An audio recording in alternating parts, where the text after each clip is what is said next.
গত 24 ঘন্টায় বিশ্ব রাজনীতিতে তোলপাড় শুরু হয়েছে।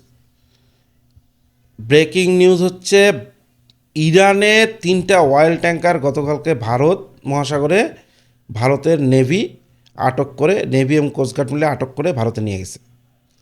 ইরান এমন একটা রাষ্ট্র, যেই রাষ্ট্র 1998 সালে ভারতের চরম দুঃসময়, যখন ভারত পারমাণবিক পরীক্ষা চালাইছিল, তখন একঘরে হয়ে গেছিল, আমেরিকা থেকে নিষেধাজ্ঞা দিছিল।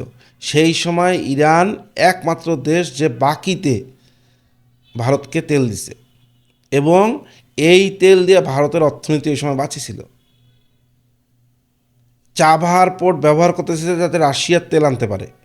পরবর্তীতে তো এই চাবাহার পোর্টও দিয়ে দিছে, যাতে চীনের এগনেস্টে, চীনের যে বেল্ট অ্যান্ড রোড ইনিশিয়েটিভ, তার এগনেস্টে যে চাবাহার বন্দর ব্যবহার করে সরাসরি রাশিয়ার সাথে একটা সংযোগ করে ইউরোপের সাথে সরাসরি যোগাযোগ।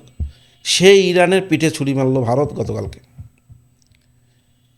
আরও বড় ঘটনা হচ্ছে, আজকে সকালে চীনের একটা বিশাল অয়েল ট্যাঙ্কার 7 লক্ষ ব্যারেল তেল নিয়ে আসতেছিল ভেনিজুয়েলা থেকে। সেই অয়েল ট্যাঙ্কারকে ভারত মহাসাগরের মধ্যে আমেরিকা 10,000 নটিক্যাল মাইল চেস করে আজকে আটক করছে। সকালে আটক করে এই যে 7 লক্ষ ব্যারেল তেলের এই বিশাল ট্যাঙ্কার, এটা এখন ভারতের উদ্দেশ্যে রওনা দিছে, আটক করে নিয়ে যাচ্ছে আমেরিকা আনসোলজাররা। চীন কিন্তু বিষয়টাকে সহজভাবে নেবে না, ইরানও সহজভাবে নেবে না, এমনকি রাশিয়াও সহজভাবে নেবে না। চীন ইতিমধ্যে কিছুক্ষণ আগে ঘোষণা দিছে যে ভারত মহাসাগরে তাদের যে ফুজিয়ানা বিমানবাহী রণতরী আছে, সেটা কিন্তু অলরেডি রওনা হয়ে গেছে ইরান সাগরের উদ্দেশ্যে। এখন বিশ্ব রাজনীতি গত 24 ঘন্টায় পুরা ওলটপালট হয়ে গেছে। এখন সমস্যাটা কি? ভারতের সমস্যাটা কি? ভারতের সমস্যা হচ্ছে মোদি, ভারতের সমস্যা হচ্ছে অনিল আম্বানি, ভারতের সমস্যা হচ্ছে তাদের পেট্রোলিয়াম মন্ত্রী। এছাড়াও হয়তো এমনও হইতে পারে জয়শঙ্করের সমস্যা, অজিত দোভালের সমস্যা। এই ভিডিওটা দেখেন। Modi is a great man. That he loves Trump. Now, I don't know if the word love, I don't want you to take that any different. I don't want to destroy his political career, okay? Trump কি বলতেছে? Trump বলতেছে মোদি অনেক বড় মানুষ, তো মোদি ট্রাম্পকে পছন্দ করে। কেন পছন্দ করে জানি না, আমার ওই পছন্দের দরকার নাই। তবে আমি মোদির রাজনৈতিক ক্যারিয়ার নষ্ট করব না। মানে কি? থ্রেট। কূটনৈতিক ভাষায় এর থেকেও নোংরাভাবে থ্রেট হয় না। মানে মোদিকে এখন ট্রাম্প এবং ইসরায়েল যা বলবে, আমেরিকা এবং ইসরায়েল যা বলবে, মোদিকে তাই শুনতে হবে, ভারতকে তাই শুনতে হবে। নিশ্চিত এর সাথে অ্যাপস্টিনের কোনো সম্পর্ক আছে।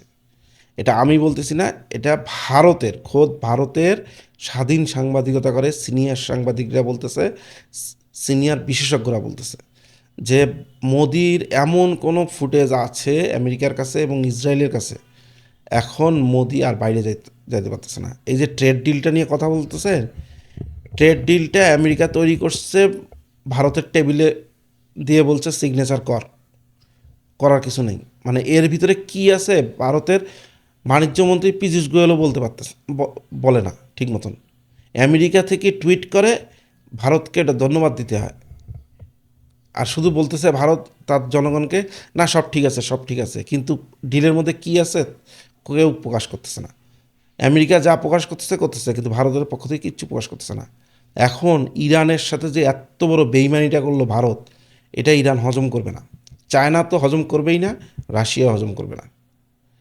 সবচেয়ে বড় রিস্কি হচ্ছে আগামী 48 ঘন্টা বা 72 ঘন্টার মধ্যে বিশ্বে তোলপাড় শুরু হতে পারে, যে কোনো তোলপাড় শুরু হওয়ার সম্ভাবনা দেখা দিচ্ছে।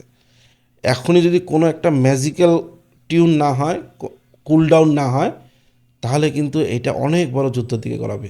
এবং ইরান, ইসরায়েল এবং আমেরিকার সংকট কিন্তু আমাদের ভারত মহাসাগরে চলে আসবে, মানে বঙ্গোপসাগর, ভারত মহাসাগরে এই অঞ্চলে চলে আসবে। এবং ধারণা করা হচ্ছে যে যে কোনো মুহূর্তে ভারত এবং চীনের সীমান্তে উত্তেজনা তৈরি হতে পারে। ভারতকে নিউট্রালাইজ করার জন্য চীন অরুণাচল বা লাদাখের এই অঞ্চলে যে কোনো ধরনের উত্তেজনা তৈরি করতে পারে। এবং ভারত মহাসাগরে তো অলরেডি উত্তেজনা শুরু হয়ে গেছে গত 24 ঘন্টায়। পুরা বিশ্বে যে তেলের রুটটা আছে, তেলের রুটটা অস্থির হয়েছে আজকে 1 মাস থেকে। আমেরিকা যে কোনো অয়েল ট্যাঙ্কার ধরতেছে, ধরে নিয়ে যাচ্ছে, কিন্তু এই যে আমেরিকার যে অয়েল ট্যাঙ্কার, মানে চীন, রাশিয়া বা ইরানের অয়েল ট্যাঙ্কার ধরতেছিল গত 20-30 দিন থেকে, এটা তবু একটা নমিনাল পর্যায়ে ছিল। এখন এইখানে ভারতের মোদির ঘাড় চাপা দিয়ে আমেরিকা আর ইসরায়েল ভারত মহাসাগরে নামাইলো। পুরো ভারত দেশটাকে এখন রিস্কে ফেলাই দিল। কারণ আমেরিকা তো বহুত দূর, সেই 14-15 হাজার কিলোমিটার দূরে।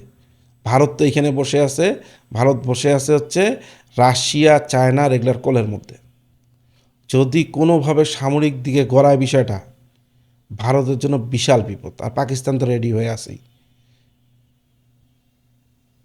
পুরা ওয়ার্ল্ড অর্ডারের যে ব্লকগুলো ছিল পুরো তছনছ হয়ে গেছে গত 24 ঘন্টায়। এটা ওয়ার্ল্ড ব্রেকিং নিউজ যে ইরান সংকটে ভারত সরাসরি মাঠে নামলো। ভারত নামলো না, ভারতের মোদি সরকার বাধ্য হয়ে নামলো। এমনও অনেকে ধারণা করতেছে যে শুধু মোদির কোনো ভিডিও না, হয়তো জয়শঙ্কর, হয়তো অজিত দোভাল, হয়তো ভারতের বড় বড় মন্ত্রীদের এই ছোট ছোট বাচ্চা, মনে করেন 10-12 বছরের ছোট ছোট মেয়ে বাচ্চাদের সাথে কোনো আজে বাজে ভিডিও যে কোনো সময় চলে আসতে পারে সোশ্যাল মিডিয়াতে। টোটালি ব্ল্যাকমেইল হচ্ছে এখন ভারত। আমেরিকা যা বলবে, ইসরায়েল যা বলবে, ভারতকে তাই শুনতে হবে। এর বাইরে কিচ্ছু করার নেই, কোনো পররাষ্ট্রনীতি নেই, কোনো সামরিক নীতি নেই। জাস্ট একদম চাকর বানায় ছেড়ে দিছে ভারতকে। কারণ ওই যে ক্যারেক্টার বড় ইস্যু।